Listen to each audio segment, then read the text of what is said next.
has generally cultivated an aura of invisibility. Although the family controls scores of industrial, commercial, mining, and tourist corporations, only a handful bear the Rothschild name. By the end of the 19th century, one expert estimated that the Rothschild family controlled half the wealth of the world. Whatever the extent of their vast wealth, it is reasonable to assume that their percentage of the world's wealth has increased since then. But since the turn of the century, the Rothschilds have cultivated the notion that their power has somehow waned even as their wealth increases.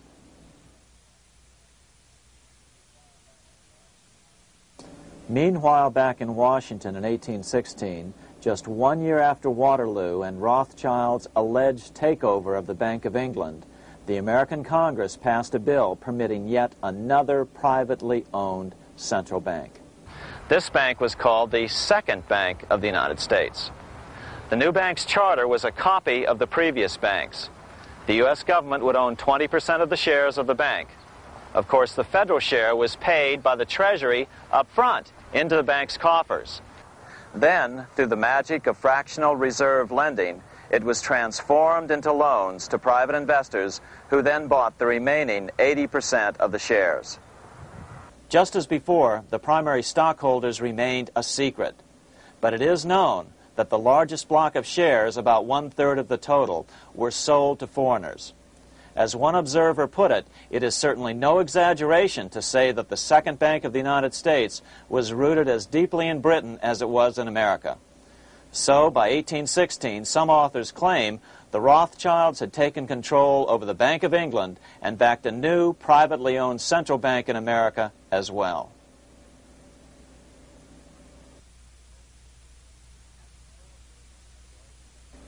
After 12 years of manipulations of the U.S. economy on the part of the Second Bank of the U.S., the American people had had just about enough. Opponents of the bank nominated a dignified senator from Tennessee, Andrew Jackson, the hero of the Battle of New Orleans, to run for president. This is his home, the Hermitage. No one gave Jackson a chance initially. The bank had long ago learned how the political process could be controlled with money. To the surprise and dismay of the money changers, Jackson was swept into office in 1828. Jackson was determined to kill the bank at the first opportunity and wasted no time in trying to do so. But the bank's 20-year charter didn't come up for renewal until 1836, the last year of his second term, if he could survive that long. During his first term, Jackson contented himself with rooting out the bank's many minions from government service. He fired 2,000 of the 11,000 employees of the federal government. In 1832, with his re-election approaching, the bank struck an early blow, hoping Jackson would not want to stir up controversy. They asked Congress to pass a renewal bill 4 years early. Naturally, Congress complied, then sent it to the president for signing. But Jackson weighed in with both feet. Old Hickory, never a coward, vetoed the bill. His veto message is one of the great American documents. It clearly lays out the responsibility of the American government towards its citizens, rich and poor. It is not our own citizens only who are to receive the bounty of our government. More than 8 millions of the stock of this bank are held by foreigners. Is there no danger to our liberty and independence in a bank that in its nature has so little to bind it to our country? Controlling our currency, receiving our public monies, and holding thousands of our citizens' independence would be more formidable and dangerous than a military power of the enemy. If government would confine itself to equal protection and, as heaven does its rains, shower its favor alike on the high and the low, the rich and the poor, it would be an unqualified blessing. In the act before me, there seems to be a wide and unnecessary departure from these just principles. Later that year, in July 1832, Congress was unable to override Jackson's veto. Now Jackson had to stand for re-election. Jackson took his argument directly to the people. For the first time in U.S. history, Jackson took his presidential campaign on the road. Before then, presidential candidates stayed at home and looked presidential. His campaign slogan was "Jackson and no bank." The National Republican Party ran Senator Henry Clay against Jackson. Despite the fact that the bankers poured over $3 million into Clay's campaign, Jackson was reelected by a landslide in November of 1832. Despite his presidential victory, Jackson knew the battle was only beginning. "The hydra of corruption is only scotched, not dead," said the newly elected president. Jackson ordered his new Secretary of Treasury, Lewis McLean, to start removing the government's deposits from the second bank and start placing them in state banks. But McLean refused to do so. Jackson fired him and appointed William J. Duane as the new Secretary of the Treasury. Duane also refused to comply with the president's requests, and so Jackson fired him as well and then appointed Roger B. Taney to the office. Taney did withdraw government funds from the bank starting on October 1st, 1833. Jackson was jubilant. "I have it chained. I'm ready with screws to draw every tooth and then the stumps." But the bank was not yet done fighting. Its head, Nicholas Biddle, used his influence to get the Senate to reject Taney's nomination. Then, in a rare show of arrogance, Biddle threatened to cause a depression if the bank was not rechartered. This worthy president thinks that because he has scalped Indians and imprisoned judges, he is to have his way with the bank. He is mistaken. Next, in an unbelievable fit of honesty for a central banker, Biddle admitted that the bank was going to make money scarce to force Congress to restore the bank. Nothing but widespread suffering will produce any effect on Congress. Our only safety is in pursuing a steady course of firm restriction, and I have no doubt that such a course will ultimately lead to restoration of the currency and the recharter of the bank. What a stunning revelation. Here was the pure truth, revealed with shocking clarity. Biddle intended to use the money contraction power of the bank to cause a massive depression until America gave in. Unfortunately, this has happened time and time again throughout U.S. history and is about to happen again in today's world. Nicholas Biddle made good on his threat. The bank sharply contracted the money supply by calling in old loans and refusing to extend new ones.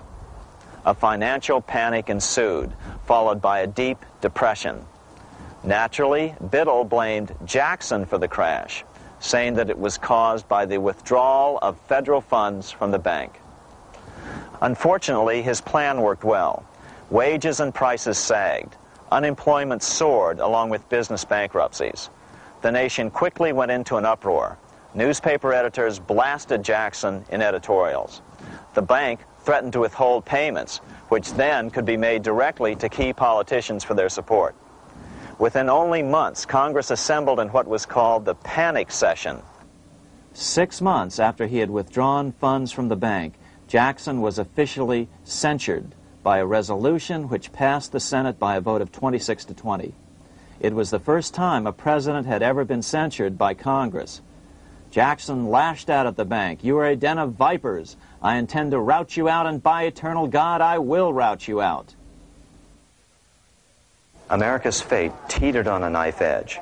If Congress could muster enough votes to override Jackson's veto, the bank would be granted another 20-year monopoly or more over America's money, time enough to consolidate its already great power. Then a miracle occurred. The governor of Pennsylvania came out supporting President Jackson and strongly criticized the bank. On top of that, Biddle had been caught boasting in public about the bank's plan to crash the economy. Suddenly, the tide shifted. In April of 1834, the House of Representatives voted 134 to 82 against rechartering the bank. This was followed up by an even more lopsided vote to establish a special committee to investigate whether the bank had caused the crash. When the investigating committee arrived at the bank's door in Philadelphia, armed with a subpoena to examine the books, Biddle refused to give them up. Nor would he allow inspection of correspondence with congressmen relating to their personal loans and advances he'd made to them. He also refused to testify before the committee back in Washington. On January 8, 1835, Jackson paid off the final installment on the national debt, which had been necessitated by allowing the banks to issue currency for government bonds rather than simply issuing treasury notes without such debt. He was the only president to ever pay off the debt. A few weeks later, on January 30th, 1835, an assassin by the name of Richard Lawrence tried to shoot President Jackson, but by the grace of God, both pistols misfired. Lawrence was later found not guilty by reason of insanity.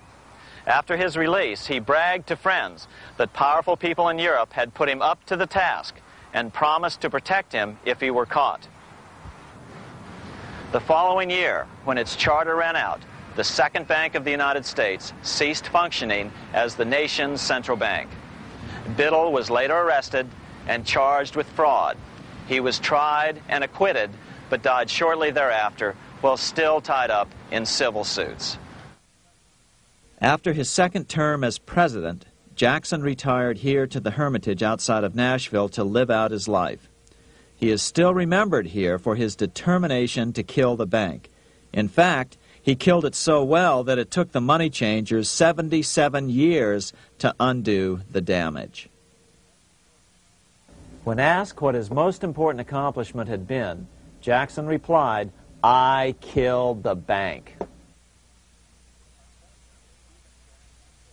Unfortunately, even Jackson failed to grasp the entire picture and its root cause. Although Jackson had killed the central bank, the most insidious weapon of the money changers, fractional reserve banking, remained in use by the numerous state-chartered banks. This fueled economic instability in the years before the Civil War. Still, the central bankers were out, and as a result, America thrived as it expanded westward. During this time, the principal money changers struggled to regain their lost centralized power, but to no avail.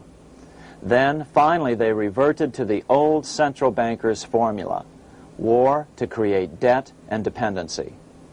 If they couldn't get their central bank any other way, America could be brought to its knees by plunging it into a civil war, just as they had done in 1812 after the first Bank of the United States was not rechartered.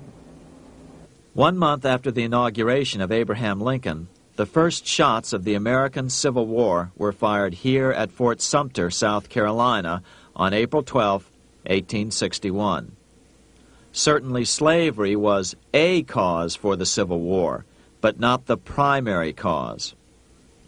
Lincoln knew that the economy of the South depended upon slavery, and so before the Civil War, he had no intention of eliminating it. Lincoln had put it this way in his inaugural address only 1 month earlier. I have no purpose, directly or indirectly, to interfere with the institution of slavery in the states where it now exists.